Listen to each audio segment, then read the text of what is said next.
بسم الله الرحمن الرحیم. یو ورور پوښتنه کړې ده، وایي دغه مسجد ساحه څومره قدر ده؟ پناه د مسجد څومره اندازه وي او معتکف د باندې ساحې ته راوتلی سي او که یا؟ د دغه ورور د پوښتنې په جواب کې باید ووایم چې دا مسله علماو څېړلې ده، تحقیق یې ورباندې کړی دی چې د مسجد دپاره مځکه دوه ډوله ده.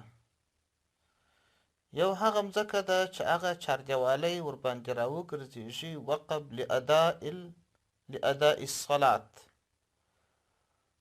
هغه مځکه چې وقف سي د ادا د لمانځه لپاره ده، یا زموږ په اصطلاح چې خلک بوټونه کاږي هلته صفونه منظم وي. دغه د صفونو د منظمېدو ځای دغه مسجد دا یوه ساحه ده.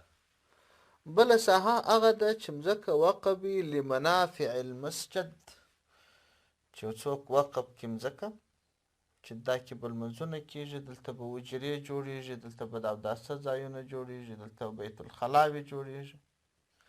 دا هم وقفي مځکه سول لمنافع المسجد لحوائج المسجد. نو دغه مځکه چې لحوائج المسجد ده چې د اودسو ځایونه، حجرې او داسې نور پکښې دي، معتکف بې له ضرورته دا ځای ته نسي راتللی، ځکه دا مسجد نه دی، وقفي مځکه ده، ما مسجد نه دی. خو یو بله خبره دا سته چې دغه مسجد یو صیفي دی یو شتوي دی. په ژمي کې چې خلک لمونځونه پکښې کوي، ژمي کې خو نو طبعا مازدیګر ماښام ماخستن خلک لمونځونه دننه کوي، د باندې یخي. او صیفي مسجد بیا هغه دی چې په دوبي کې خلک د باندې لمونځونه پکښې کوي. نو معتکف که چیرې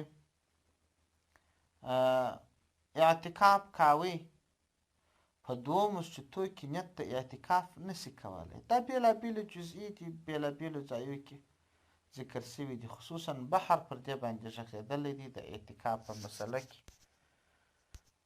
د مسجد د وقف په اړه باندې په تاوای هندیه هم غږېدلې ده، دوهم جلد صفحه 111 کې، او همدا ډول رد محترم په جلد دوهم صفحه 444 کې غږېدلی دی، او بحر هم ورباندې غږېدلی دی په جلد 2 صفحه 430 کې د مسجد په اړه باندې، چې مسجد مځکه کومه په یوه طرف کې ده او کومه په بل طرف کې ده.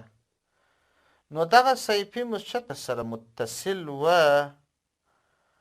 نو معتکف کولی سي چې دغه دننه مسجد ته څخه د باندې مسجد ته راوځي، او که فاصله په منځ کې درلوده بیا نسي کولی.